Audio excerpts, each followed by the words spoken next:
Emotionally Resilient Tweens and Teens by Kim John Payne and Louis Fernando Llosa. Introduction. Our greatest wish for our children is that they will be okay. When they are hurt or excluded by other kids, we feel our family foundation lurch. Teasing, social exclusion, and bullying strike at the core of our family identity, awakening our primal urge to protect them. That is why any solution needs to involve the whole family. Here in Emotionally Resilient Tweens and Teens, you will find the tools you need to help your child. You will also learn how to avoid fighting your kids' battles for them, because when you attempt to solve their problems for them, you unintentionally block their path to personal growth. Better, instead, to stand behind and beside them, and to avoid getting frustrated, overreacting, and angrily calling their school, which inevitably embarrasses them and causes them to stop telling you about what is really going on. The first 4 chapters of Emotionally Resilient Tweens and Teens offer you specific, practical advice on how to handle your own reactions when you learn that your child, tween, or teen is excluded or bullied, whether in person or online.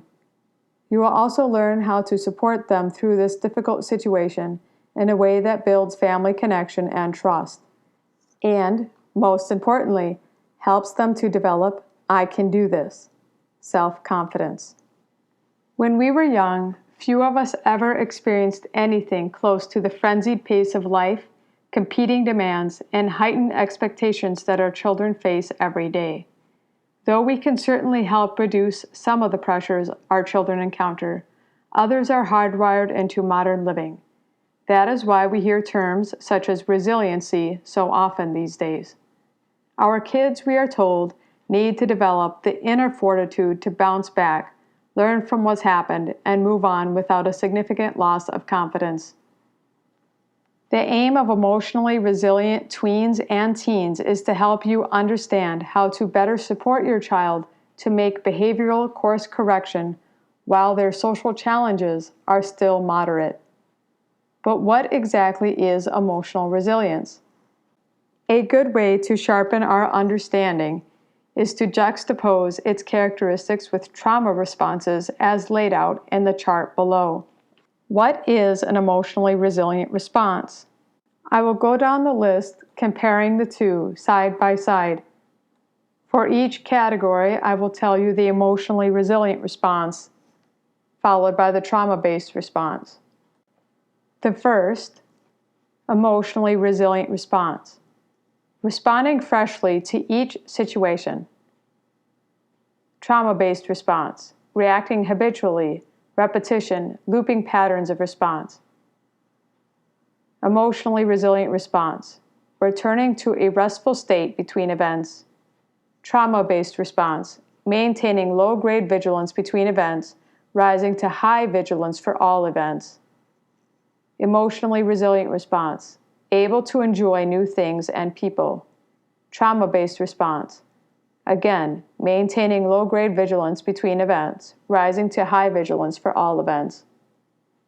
Emotionally resilient response. Finding interest in emotionally neutral information and quiet situations. Trauma-based response. Attending only to emotionally charged, highly relevant information. Emotionally resilient response. Engaging socially and enjoying friendships, play, and humor. Trauma-based response. Experiencing social isolation, fixed routines, avoiding play, unable to generate or respond to humor.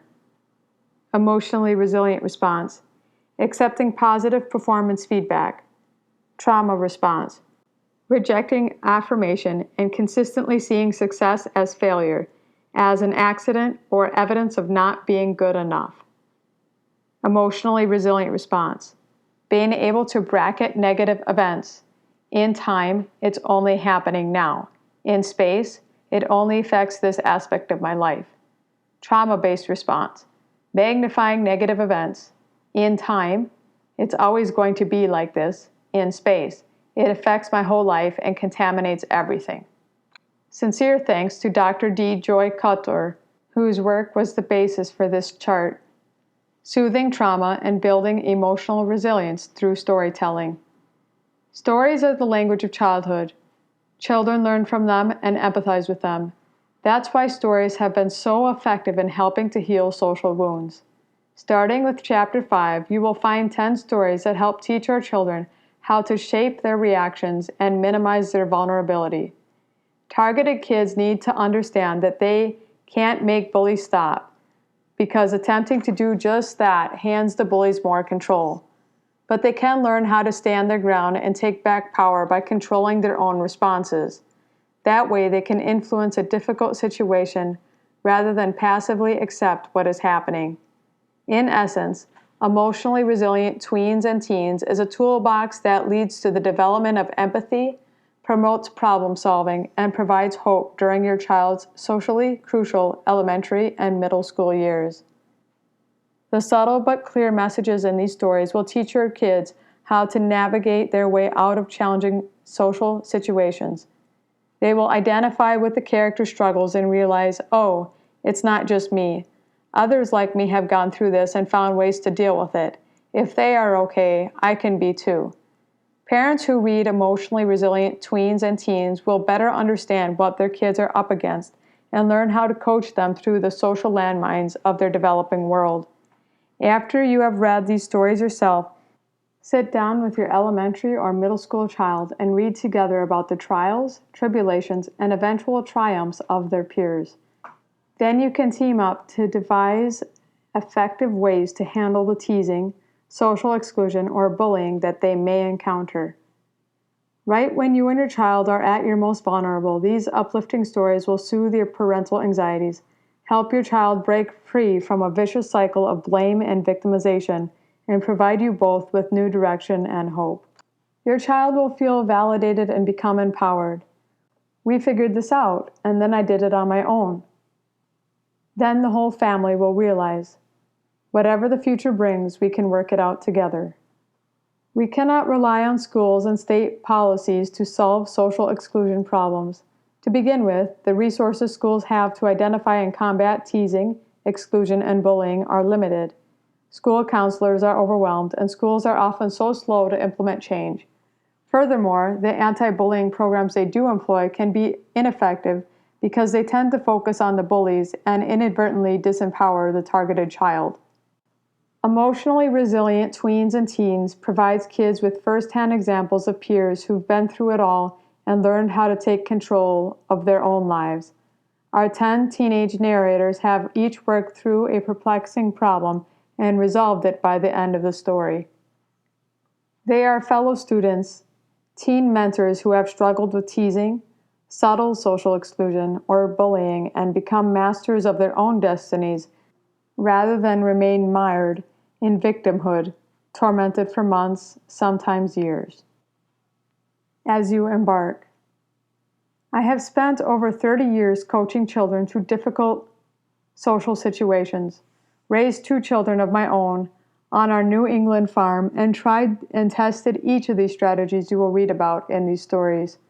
My epiphany came when I asked older children and teens to tell their own stories of struggle, mistakes, and success to other children who were excluded or bullied. They listened with rapt attention and with unmistakable relief and hope. And my co-author, Fernando Llosa, has spent 25 years coaching children's sports teams and raised 5 children of his own. He discovered that overly aggressive kids learned patience and self-control when teaching their expert moves to younger ones, and their adepts learned faster. Fernando and I met when he attended a lecture I gave on boys and overwhelm at the Rudolph Steiner School in New York City. Over the following decade, we met regularly in a quaint little valley village in Harlemville, New York, to discuss all manner of topics related to raising kids and shepherding them through play and youth sports. Those conversations sparked our collaboration on Beyond Winning, Smart Parenting in a Toxic Sports Environment. a sports parenting book we co-authored with the former National Football League Youth Sports Director Scott Lancaster. In Emotionally Resilient Tweens and Teens, Louis, Fernando, and I present stories in the voices of mature, experienced young people who have freed themselves from teasing, exclusion, or bullying. Read them through until you find one that most closely parallels the events taking place in your child's life. Feel free to combine strategies from different stories if that best fits your child's particular situation. Read the story slowly and deliberately. Pause when you get to a point that resonates with your child. When you get to the end, ask them what stood out for them and whether they think doing what the kid in the story did might help their predicament. They might say that only some or even none of the strategies in the story would work for them. That's perfectly okay. The stories will, in any case, serve as a springboard. You have started a conversation with your child about how they can face their problems differently. In doing so, you have begun to build a new bridge between you and your child as you transform a time of vulnerability into one of promise and possibility.